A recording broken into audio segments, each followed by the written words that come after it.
Changeons de chapitre pour parler cette fois-ci de la soutenance publique de la thèse de doctorat du chef des travaux Félix Médard Moulangou Katulumba de la faculté des sciences économiques de gestion de l'Université pédagogique nationale, thèse intitulée « Les ressources naturelles, gouvernance et développement durable en Afrique subsaharienne, approche comparative de 4 États d'Afrique subsaharienne ». La cérémonie a eu lieu le mercredi dernier en présence de Christian Chipamba qui nous a représenté.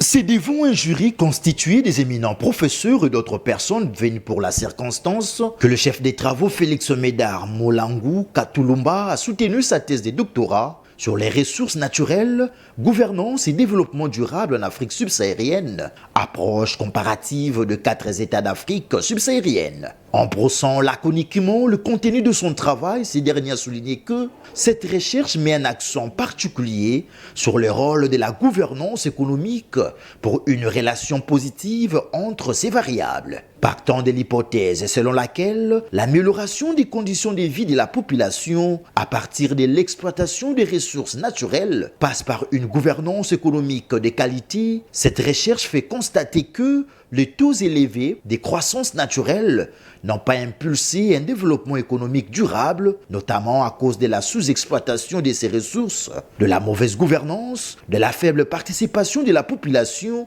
à l'exploitation de ressources, de la faible diversification, bien que la projection de quelques agrégats macroéconomiques a fait ressortir une possible amélioration de la gouvernance dans le futur et un maintien du niveau actuel d'investissement dans le pays. Au regard de ces constats amers, après avoir comparé l'économie congolaise avec celle de Botswana et de l'île Maurice, ainsi que du Nigeria, il y a lieu de noter que l'amélioration de la gouvernance figure parmi les clés d'entrée incontournables en matière de croissance et de développement économique durable et constitue un facteur d'accroissement de bénéfices tirés de l'exploitation de ressources naturelles en RDC, a conclu le récipiendaire.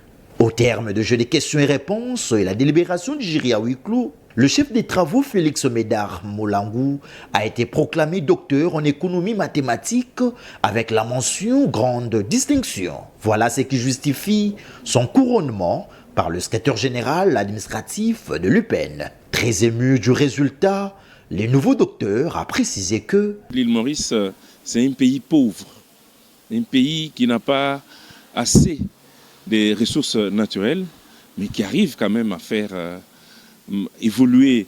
Lorsque vous regardez la population qui se trouve en île Maurice, vous vous disiez qu'ils sont au ciel par rapport aux autres. Bien sûr qu'au Botswana aussi suit les pas, mais en Afrique centrale, ça ne marche pas. La mauvaise gouvernance. Nous avons dit qu'il faut revoir les 4 piliers de gouvernance. Nous avons parlé de la gouvernance, il faut éviter la corruption, il faut mettre les gens au travail et il faut la répartition équitable des revenus. Vous comprenez? À ce moment-là, les gens peuvent aller de l'avant.